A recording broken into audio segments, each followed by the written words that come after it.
hari ini sehat. Kira-kira temannya masih ada di luar atau ada yang masuk? Oh sudah semua ya. Baiklah. Luar biasa ya, kelas 10 IPS ini datang dengan tepat waktu dan punya disiplin yang tinggi. Baiklah, sebelum kita memulai pembelajaran geografi, alangkah baiknya kita berdoa di dalam hati.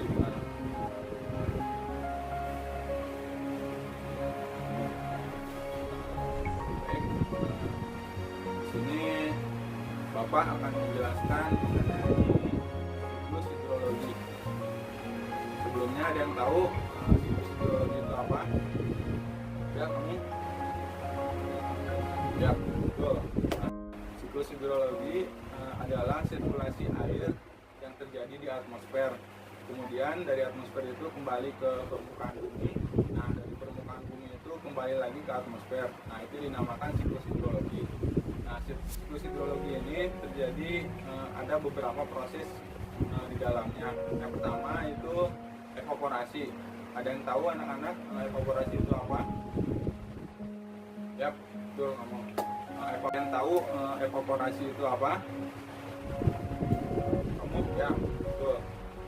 Evaporasi atau penguapan. Nah, evaporasi ini terjadi karena adanya sinar matahari yang memiliki temperatur suhu udara yang tinggi, sehingga air yang ada di permukaan bumi seperti di danau, laut, samudra, rawa, sungai dan lain sebagainya menguap ke atmosfer.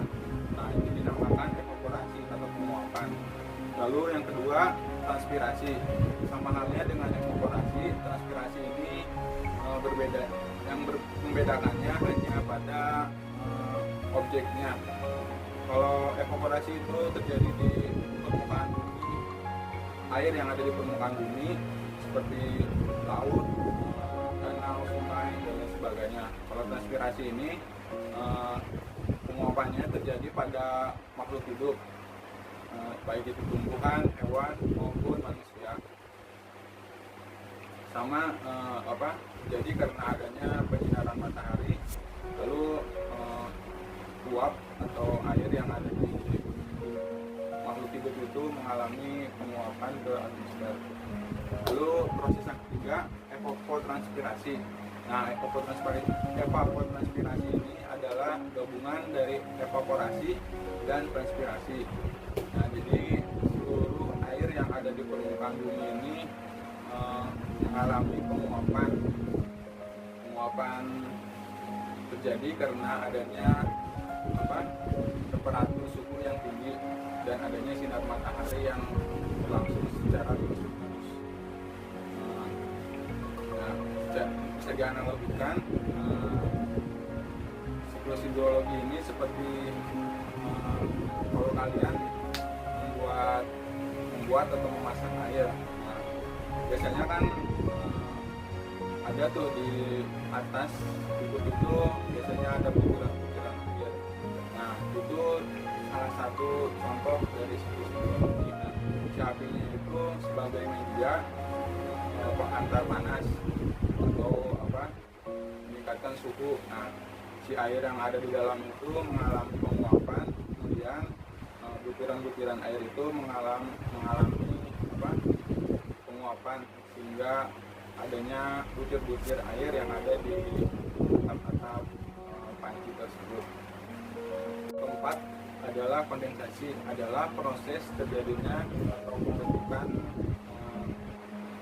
butiran-butiran partikel. Nah, butiran partikel ini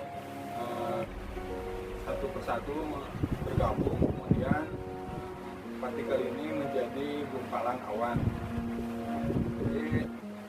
Jadi proses kondensasi ini membentuk suatu awan yang kemudian bisa berpotensi hujan atau tidaknya. Lalu yang kelima ada adveksi. Adveksi ini terjadi partikel-partikel tadi. Nah, jadi si adveksi ini berproses seperti membawa awan itu berpindah dari titik satu ke titik lainnya. Hal ini terjadi karena adanya perubahan suhu yang sangat drastis ataupun adanya angin yang melewati atau mendorong si awan tersebut sehingga berpindah dari satu tempat ke tempat lain. Lalu yang selanjutnya ada presipitasi. Nah, presipitasi ini adalah turunnya molekul-molekul yang tadi yang sudah terbentuk oleh proses kondensasi ini. Nah, presipitasi ini dapat turun berupa hujan. Nah, hujan itu bisa berbentuk air, es ataupun salju, tergantung dari suhu ataupun karakteristik geografis suatu wilayah tersebut. Yang selanjutnya yaitu runoff, adalah proses mengalirnya air hujan dari hulu ke hilir. Nah, air ini dapat mengalir baik dari sungai, selokan ataupun dari lainnya. Nah, yang selanjutnya yaitu proses infiltrasi atau penyusupan air hujan ke dalam tanah. Nah, selain air hujan itu mengalir dari hulu ke hilir, air itu bisa diserap oleh tanah, kemudian air itu dapat dimanfaatkan oleh makhluk hidup terutama manusia untuk dimanfaatkan air tanah tersebut seperti untuk membuat sumur. Nah, sumur itu dapat dimanfaatkan seperti untuk mandi, cuci, kebutuhan air lainnya.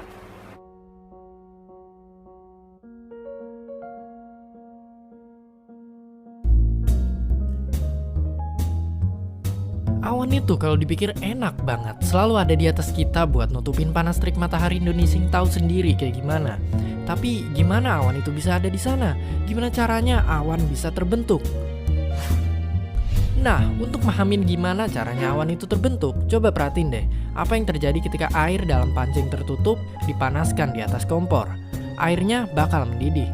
Nah, lalu jika kita buka tutup pancinya dan kita amati, maka akan ada titik-titik air di sana. Ini terjadi karena saat air dipanaskan, air akan berubah fase menjadi uap melalui proses yang kita kenal dengan nama penguapan. Proses menguapnya air ini memindahkan uap ke atas menuju tutup panci. Ketika uap telah mencapai titik jenuh, ia pun berubah sebagai titik-titik air melalui proses yang kita kenal dengan proses pengembunan. Jadi ya, awan itu adalah kumpulan titik-titik air yang melayang-layang di atmosfer dalam jumlah yang sangat banyak. Dan sekarang bayangkan air dalam panci tersebut adalah lautan dan kompornya adalah matahari. Ya, jadilah awan. Di dalam awan itu sendiri tidak hanya terdiri dari uap atau gas saja, tapi bercampur baur juga dengan air dan es. Lalu, jika di dalam awan itu sudah banyak partikel airnya dan butirannya sudah besar-besar, maka mereka akan jatuh ke bawah sebagai hujan. Jadi ya, sangat menakjubkan. Awan adalah ibarat mesin hidrologi yang berguna menyebarkan energi panas di atmosfer secara merata. Dari tempat yang kelebihan energi panas kayak di Indonesia, ke tempat yang dingin kayak di Eropa. Jadi selain kita mengekspor kelapa sawit, kopi, dan TKI, ya kita juga merupakan negara pengekspor awan. Terima kasih. Hit the like button and comment below. And of course, don't forget to subscribe. Thank you.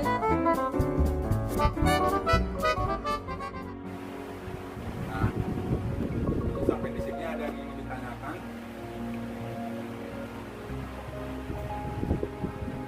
Tidak ada ya?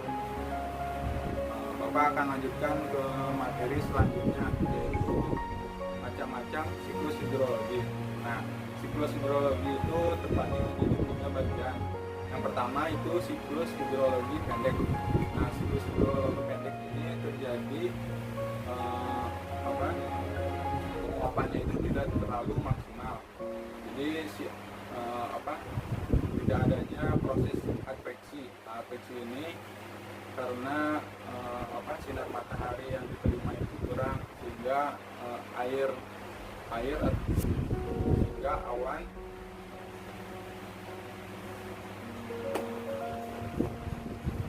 sampai saat ini ada yang ingin ditanyakan anak-anak? Ya. Jadi selanjutnya Bapak akan menjelaskan mengenai macam-macam siklus hidrologi. Nah, siklus hidrologi itu terbagi menjadi 3 bagian. Yang pertama itu siklus hidrologi pendek. Nah, siklus hidrologi pendek ini terjadi karena tidak adanya proses adveksi.